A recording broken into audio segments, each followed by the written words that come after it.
Welcome to the Purposepreneur Podcast with K. Francis Smith. This is what it's all about. If you look at how this is written. Oh, we're live. Hey, everybody. Welcome to the Purposepreneur Show. I am K. Francis Smith, the Purposepreneur, and I help people build business around purpose. It is Labor Day, and we're here together, and it is a day where you'll be grilling. I know you're grilling. I know what you like. I know what you like. You like chicken, don't you? I like chicken. Chicken's good, man. Chicken is good. Guess what I'm going to have in my next chapter of my life? I made up my mind. I'm going to have me at least 500 chickens. I just bought some property. I see chicken everywhere. Chicken. And man, and anytime I want, I can grab me some chicken. Bring the neck. Yep, that's right. Or chop the head off, whatever, Make me some chicken, baby. Two things you'll have, chicken and some eggs, all right? So listen, today's show's special. It's a special show, and I'm excited, man. I'm excited because I like to celebrate people. Today's show dedicated to a special gentleman. Listen, I'm not going to front. I'm not going to lie. I'm not going to make pretend. I hadn't always drank the Kool-Aid. It's the truth. I support my people, but I'm a guy who I don't do a lot of fiction, things like that. But when it makes sense, you must celebrate and recognize the real, okay? So today's show is dedicated to someone who did it big. Now, let me set this up. Did you know that there are over 2,000 billionaires on planet Earth? Did you know that there are more billionaires in Asia and Europe than there are in North America? Did you know that there are over 800 billionaires in the United States of America? Yeah, that's right. That means that there are over 800 people doing that much better than me and you. It means we got to step our game up. And this man is the newest member of the Black Billionaire Club and the Billionaire Club. We just say his name, Mr. Dr. Tyler Perry. We salute you. This show is dedicated to Mr. Tyler Perry. Man, you did it, my brother. You did it. Listen, I love my Black filmmakers. Rest well, John Singleton. Man, he did it big. Nothing like Boys in the Hood. Listen. Rest well, my brother. Spike Lee did the right thing, but he did not do this thing. I mean, Oprah Winfrey is our queen. However, this gentleman here, blew my mind. Listen, when you do your homework, you get to know someone. I knew about him, but I've gotten to know him, and man, I can appreciate him. So let's take a trip down Mr. Tyler Perry's dream world. Take us on in. Let's start this thing off with Mr. Billionaire, Mr. Tyler Perry. Let's go. In its latest cover story, Forbes magazine crunches the numbers on Tyler Perry's massive fortune. $64,283,974,520.82. All right, maybe not that massive, but his earnings are definitely still out of this world. Since 2005, the magazine reports that Tyler has earned over $1.4 billion before tax. And here's how the fortune stacks up today. There's his estimated $300 million in cash and investments, a $60 million stake in BET streaming service BET+, $40 million in homes and personal assets, and the Tyler Perry Studios lot in Atlanta, valued at $280 million, which he owns outright. But the biggest piece of the pie is his library of film and TV work, valued at $320 million. And yes, he owns that too, telling the magazine point blank, because I own everything, my returns are higher. What's the best part of all this right now for you? The money. But Tyler's success is no joke. It's all the more astounding because of what he overcame to earn it. I had a lot of trauma as a kid, so my imagination is so insane. I can close my eyes and have 30 pages in 20 minutes. Wow. The media mogul has been open about the years of being physically and sexually abused as a child, growing up in poverty, and briefly being homeless in the early years as a playwright. I've been struggling, broke, homeless. I've been through all of those things, but there was a perseverance, a tremendous faith in God, a tremendous hope that allowed me to keep going. Oh man. You got to appreciate the struggle. The struggle is official. You can tell who someone is by how much they had to get dug out of. Man, this man dug himself out of abuse. God literally dug this man out of a place of molestation as well as homelessness. You got to give the man credit. I mean, think about where he came from. And I want you to think about where you came from. That has a lot to do with your story. Your story, who you are, has everything to do with where you came from. I cannot sit here and make pretend and act like I haven't come from somewhere. I get it. I came from fatherlessness. I knew my dad, but my dad was in another state. I came from my mom being involved in prostitution and my grandmom taking custody of me. So there are some of us who have a challenge because of the dad we had, and some of us have a challenge because of the dad we didn't have. You understand? Does that make sense? You feel me on that? And I can really respect his grind. I respect his resilience. Man, I respect his drive. It's not just his imagination. Intellectual property is great. But what good is it if you don't have the tenacity to stick and stay and push your way through? It makes me think about my own life. It makes me think about the dark days that I had sitting in federal prison saying, is this ever going to end? And trying to formulate a plan. And really, in your mind, you're really trying to figure out, one, you've got what it takes. And this is for you at home. This is for you wherever you are. You have what it takes, but there's still this question looming. Is it going to happen, right? Is this just my imagination? Running away with me, Temptations. We're back in Detroit, Motown. Is it just my imagination? Is it going to happen? And you press. And while you're thinking these thoughts, it's happening. What I'm trying to say is, many of us don't realize it's happening for us, even when it's happening. It's happening. Get your mind right. Line your life up. Be willing to pay the cost. Sacrifice. I see it. You can see it lining up. Before the stars lined up, he lined himself up. Being homeless might be the right path for you. Who knows? All you know is your bottom is not the end, and you will win if you don't quit. All right, so this thing just got me, it's got me flowing, y'all. It's got me in a way. So we're going to go ahead and take a tour. This one here is Will Smith and Jada Pinkett Smith. Will's a gifted guy. I remember when I was doing radio back in the 90s, I'm telling on myself now, Will Smith is one gifted cat. I had the privilege of just having a brief interview with him. And he's so quick and so witty that he made me realize, man, I got to sharpen up my tools because this guy is dope. So he took his first trip. He and Jada took their first trip to Tyler Perry Studios. And we're going to go on a trip with them to Tyler Perry Studios. Let's go to the studio. Tyler Perry. Tyler Perry. Tyler Perry. Tyler Perry. Tyler Perry Studios was already impressive. Black Panther, The Walking Dead were all shot there. But now he's expanded it to become one of the biggest movie studios in the country. Tyler Perry is the creative force behind 22 movies, 20 plays, 8 TV shows. He's very busy. But this is what Tyler said. If you want success, work like you're broke. And this is the first time in history that a black man has ever owned his own studio. Ever. Tyler Perry Studios. That's gangster. That's gangster. So there's a sign on the freeway that says to Tyler Perry Studios next to this, and that is significant because Sylvan Road is where I lived when I first moved to Atlanta, off of Sylvan Road. Homeless, struggling, trying to figure it out when I first moved there, and to have my name on the sign next to it. See, it takes me a while to take all that in. That's a lot.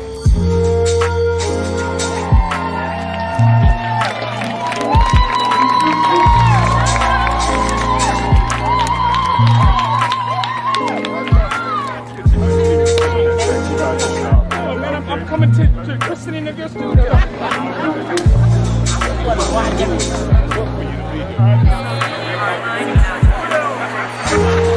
We all get to stand here, everybody represented equally. This is what America should be. This is the American dream. It's bigger than Disney, Paramount, Warner, and Sony combined. The sound stages are set on what used to be a Confederate Army base. There are 12 sound stages, and I'm naming them after people who have paved the way in this business, who inspired me, like Denzel Washington, Halle Berry, Oprah Winfrey, Whoopi Goldberg, Will Smith. This is fantastic. Tyler knows exactly what he is doing. This is great. I'm so glad we came. Yeah, it's just, it's special. this. Yeah, man. Very, very special. I'm glad we made it. It just reminds everybody that Hollywood has always been made up of lots of different folks, both behind the camera and in front of the camera, and he's made it possible to remind people that, you know, they were here.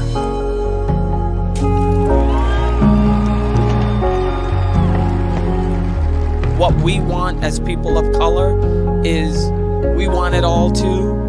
This is an example of someone who says, you know what, I'm no longer going to ask that question. I'm going to create it for myself. And it's a great example for other people of color too. So to come here and see this whole hodgepodge of everybody represented equally and fairly, and when they see that, it means a lot to them. And I just can't wait to see all of the dreamers and the people who've come through this gate who get it and go out and do amazing things. And naming each location for an African-American icon is a great tribute. Congratulations, sir. Thank you. Are you going up with me? You going?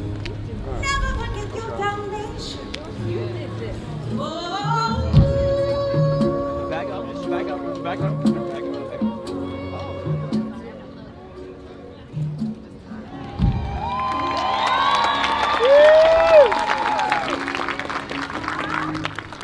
And now to your right, honorary musician, producer, and actor, the Will Smith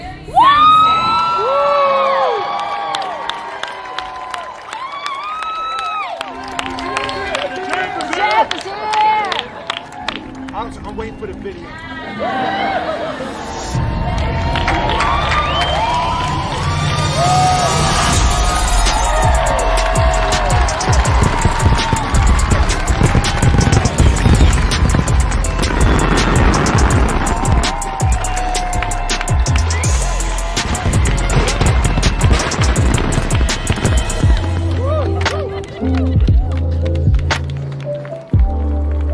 This entire moment is about having all of you here. How can I inspire you? How can I encourage you? Every dreamer, sometimes your dreams are on life support. You don't know if you're gonna make it. But it's being exposed to something and seeing something that somebody else has done will speak to you.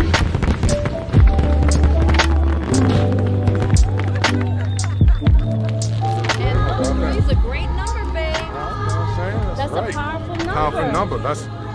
That's my pie vibes. My pie vibes. You know, half the people standing out there crying, and it's like, you know, he just really captured the depth of what we were walking through. Fantastic. So imperative that we were here for so many reasons. Yes, exactly. Yes. Exactly.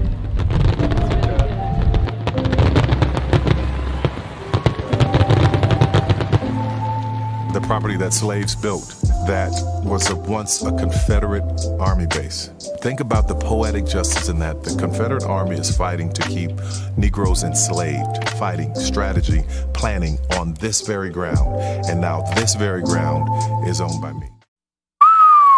Man, oh man, a few things I just have to acknowledge.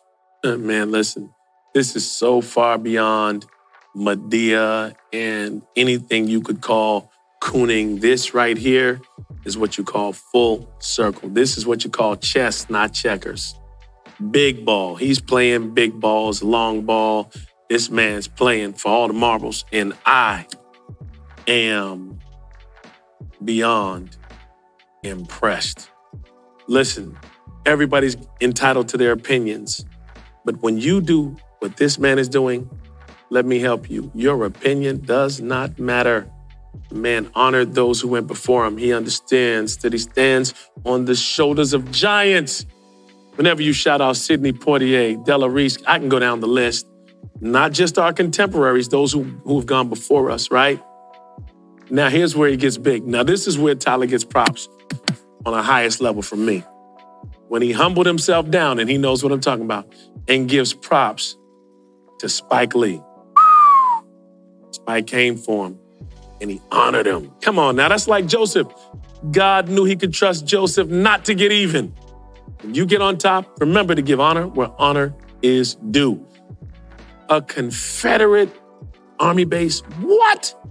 But in a time like this, now he did this pre-COVID, but during these racist times where all of this racial tension's going on, here on a Labor Day, we're talking about a black man who was homeless, abused, gone through all kinds of stuff, owning a Confederate military base, and he owns it outright.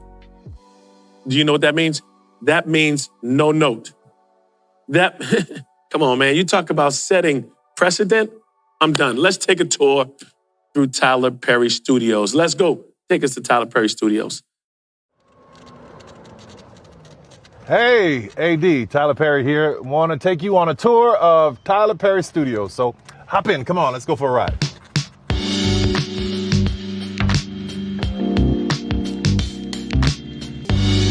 Tyler Perry Studios is 330 acres in the heart of Atlanta. This was all Fort McPherson Army base. There was an 18-hole golf course here that rivaled Augusta. It was absolutely beautiful. But when the Army went away, so did all of the majesty of the golf course. So we've just been developing and building as we needed.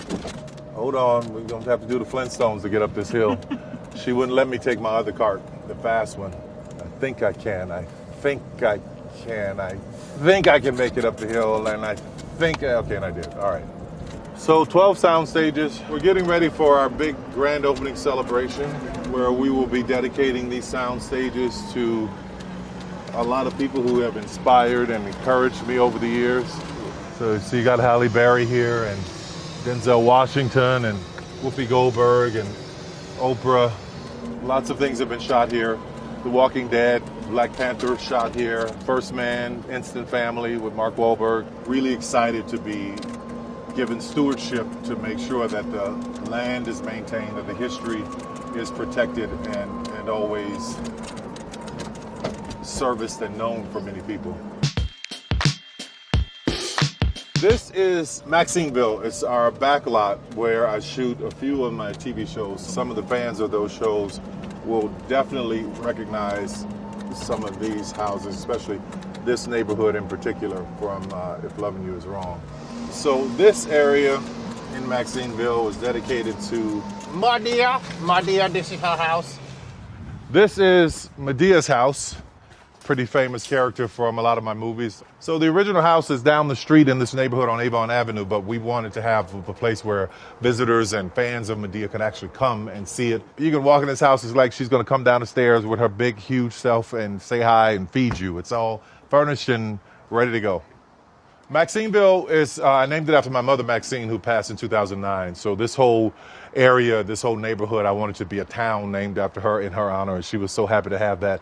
It's very sentimental for me, and we do a lot of shooting down here for a lot of the shows. So it's always really fun and powerful, and it's a good memory of her to be down here. She was very proud of it. I did this show where I needed a farmhouse that looked like it was 100 years old. So we built a farmhouse and set it among these oak trees to make it look like it had been there forever. And one day we're going to get there on this cart going up the hill. But this is our farmhouse.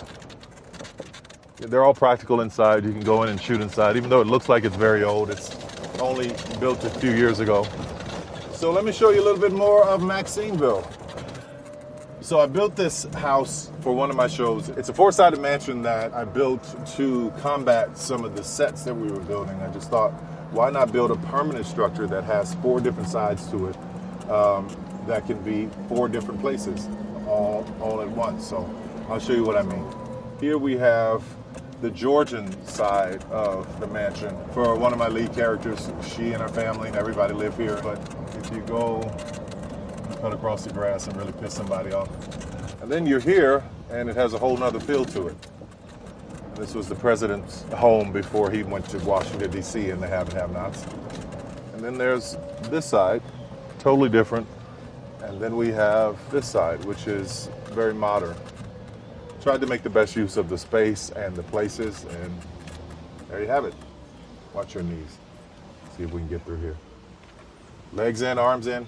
Everybody get it. That ain't good. That ain't good. Okay, great. Now I'm going to show you the White House. Welcome to the White House. So, still a lot of cleaning being done here, but I don't know how to turn the lights on. Let's go upstairs. This is the 80% replica of the actual White House in Washington, D.C. So we built this for my new show called The Oval on BET. And we're really proud of how it turned out. The residents of the White House, famous, iconic window here. President's bedroom. Some hell has gone on in this room over the last episodes. Oh, we've done some everything in here.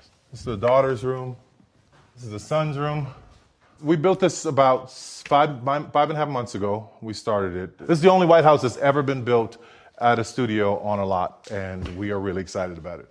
So I'm going to show you more of the property. Come on, there's a lot more to see. Obama, my man.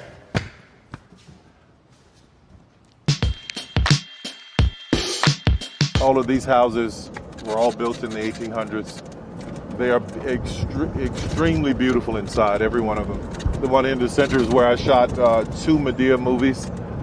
And that's also where President Roosevelt stayed and Colin Powell. These were all the places for the generals and the officers to stay when they were on campus. There's a church here on the campus that's also built in the 1800s. Really beautiful inside. Not much has been touched. All of these buildings are on the National Historic Registry, so I take great pride in maintaining them at their original state. Okay, so this is the Post Theater. In The Walking Dead, this was the home of the kingdom where the tiger was on the stage. And come on, I'll show you. If the lights are on, I don't think the lights are on. And that's where the tiger was on the stage in the kingdom for The Walking Dead. The tiger was on the stage. I love Walking Dead. I love Walking Dead. Oh, I gotta show you something. This is Medea's car. She would say, "This is my 1974 Cadillac, and I bought it in 74 and hadn't had maintenance on it since. But if you notice the luxury plastic on the seats, you see if you go to Architectural Digest, this is what's wrong with people at Architectural Digest. They don't know how to put plastic on their furniture. They buy all that nice shit, spend all that money on all that nice, but they don't know how to put no plastic on their furniture. Put plastic on all your. Thank you. This is my Cadillac." Oh, this is gonna take forever. Because this car goes 2 miles an hour. I can run faster. Welcome to the Dream Building. The reason I named this building the Dream Building is because it was a dream come true for me. It's a dream come true for everybody who comes to work here. I wanted it to be inspirational for so many people. If they have a dream, I feel like their dream can come true. So that's why I just wanted to inspire you. So this is the Dream Building. Whereas I know it looks pretty like just an office building here, but there's a whole world just beyond these doors.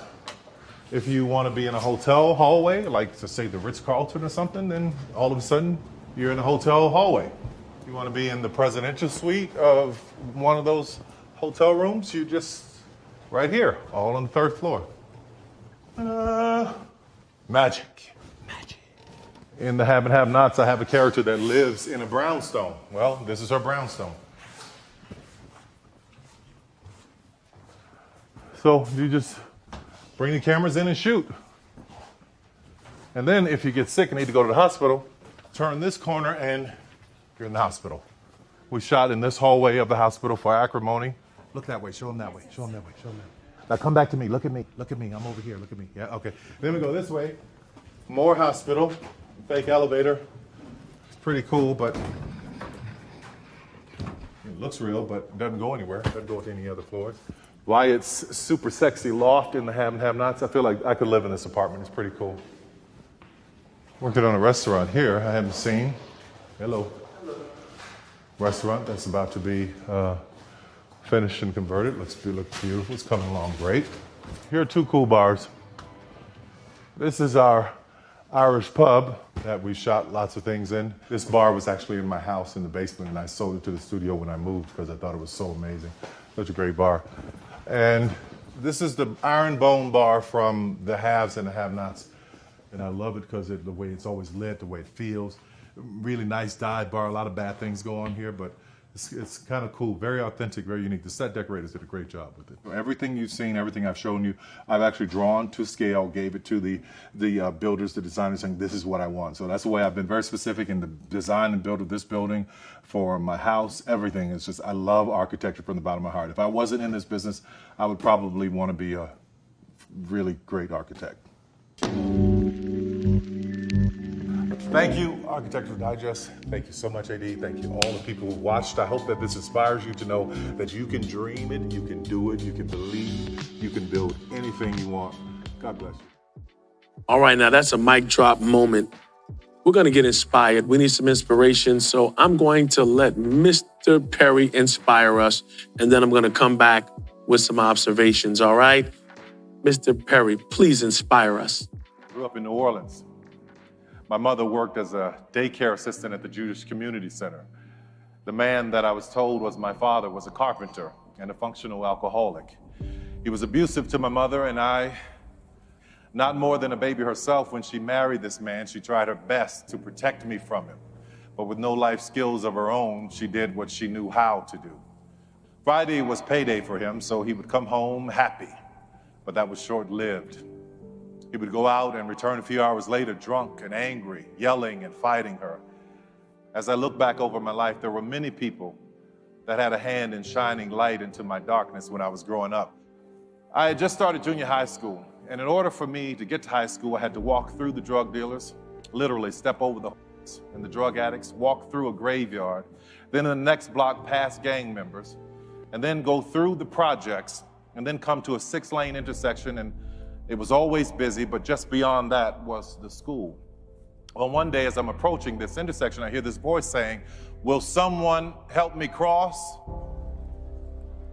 He was in a suit. He had a cooler in a hand and a folded lawn chair in one hand and his cane in the other. "Will someone help me cross?" he said. People kept ignoring him, walking past him with their busy lives. We were poor, but we were busy. I don't know why poor people are so busy. I said, "I'll help you," in my 13-year-old changing voice. He said, "Well, thank you, son. May I have your shoulder?" I said, "Yes, sir." He said, "Don't trick me now." I said, "No, sir, I won't." We crossed the street. I asked him where he was going. He told me that he was going to my school to sell praline candies to the kids. So I helped him to the school, and he said thank you, and he told me that God would bless me for my kindness. He and I became friends. We took that walk every day. I came out of school one afternoon, and there he was sitting outside in that lawn chair selling praline candies, 25 cents. And I saw one of the kids try to buy candy, right? And they gave Mr. Butler $1, and they told him it was a $5 bill. I stepped in, and I said, "Mr. Butler, this is a scam." Needless to say, I had a lot of enemies at that school. But it didn't matter. I was glad to do it. You see, Mr. Butler was one of the first men in my life to see me. And what made it all the more special is that he was blind. He was a point of light. One morning I was late meeting him, and as I walked up to the intersection, I could see Mr. Butler standing there, not saying a word. So I tipped up behind him and I said, "I'm not gonna say anything. I'm just gonna wait to see what happens." He said, "I know you're there, son." I said, "Yes, sir, I am." I said, "I didn't hear you saying, 'Will someone help me cross?'" He said, "No, I was listening for you." I said, "You were?" He said, "Yes. Sometimes in life, son, when you pray and you said all you can say, all you have to do is stand and wait and listen." What a point of light he was. There are many people in this world that are wanting, waiting, saying, asking, begging, hoping. Will someone help me cross? Okay, I've got a few takeaways from this. I'm going to give you a few takeaways, and we're going to close this one out. Number one, it's not how you start. It's how you finish. Don't get so caught up in where you were that you lose sight of where you're going. And remember this, as long as you live, Why would you complain when you know you're on your way? All right, that's number one. So when you see someone's life like this, you've got to examine it, you've got to extrapolate, and you have got to make some real contextual observations out of this, okay? So number one, it's not how you start, it's how you finish. Number two, everyone is going to have to go through something. You will have to go through something, okay? Everyone's path is different, but you're going to have to go through your battle. Mr. Perry went through abuse. He went through homelessness. He went through being misunderstood, even by his own peers and colleagues. He had to go through all of that alone. He said his faith in God got him through. You're going to need some faith. You're going to need some faith. Why? Because number three is this. All things are possible to them that believe. Man said he had an unwavering faith. He believed that it was possible for him. He believed that he would live his dream. He believed that one day he would be where he is right now. And now he's dreaming beyond the dream. And I am telling you, I am impressed. I'm inspired.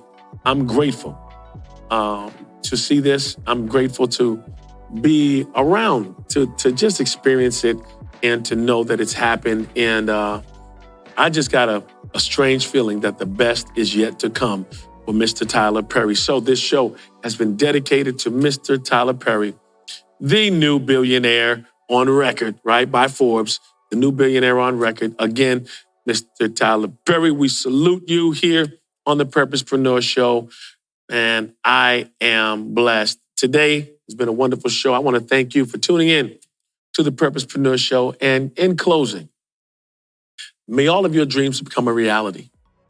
May you enjoy success in all you do. And may you live your life on purpose. Till next time, you take care and stay safe.